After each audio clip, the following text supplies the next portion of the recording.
Бях с жена. Браво, сине! Време беше. Пусти то, тази беше курва. Той е извикал. Така ще срещне хора, ще общува.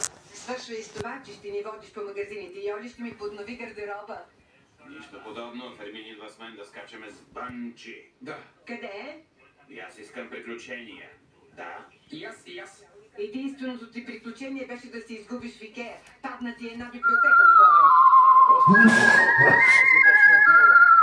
Ще дойда с теб да скачаме. И аз. Ще скочиш ли с мен? Не, аз ще те снимам. Вече съм скачал много пъти. Татко, не говори глупости, няма да скачаш с бънчи. Този ти промива мозъка. Аз?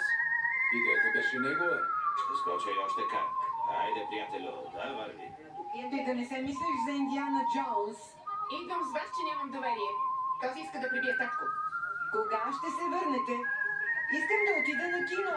Да, ще има време за всичко, скъпа. Не може да бъде.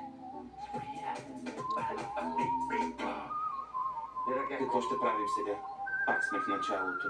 Пак звънях на тъща ми, но не ми вдига телефона. Антонио, имаш ли някаква идея? Антонио! Да, какво? Престани да точиш лиги по мацките и не обърни внимание. Не знам защо го взехме. Все едно да заведеш алкохолик на безплатен бар. Извинявай, оглеждам хоризонта, да не би случайно да видя червено око. Червонокосата бръстит? Къде? Ето, на онази авто. Дай. Искам и аз. Чакай малко. Да, тя е Юдит. Юдит. Много е далече, да вървим на пристанището. Защо? За да наемем лодка. Хайде, извади картата си. I love you, Tanner.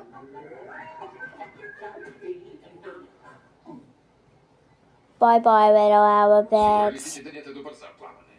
Не ми изглежда така. Ще се оправи после.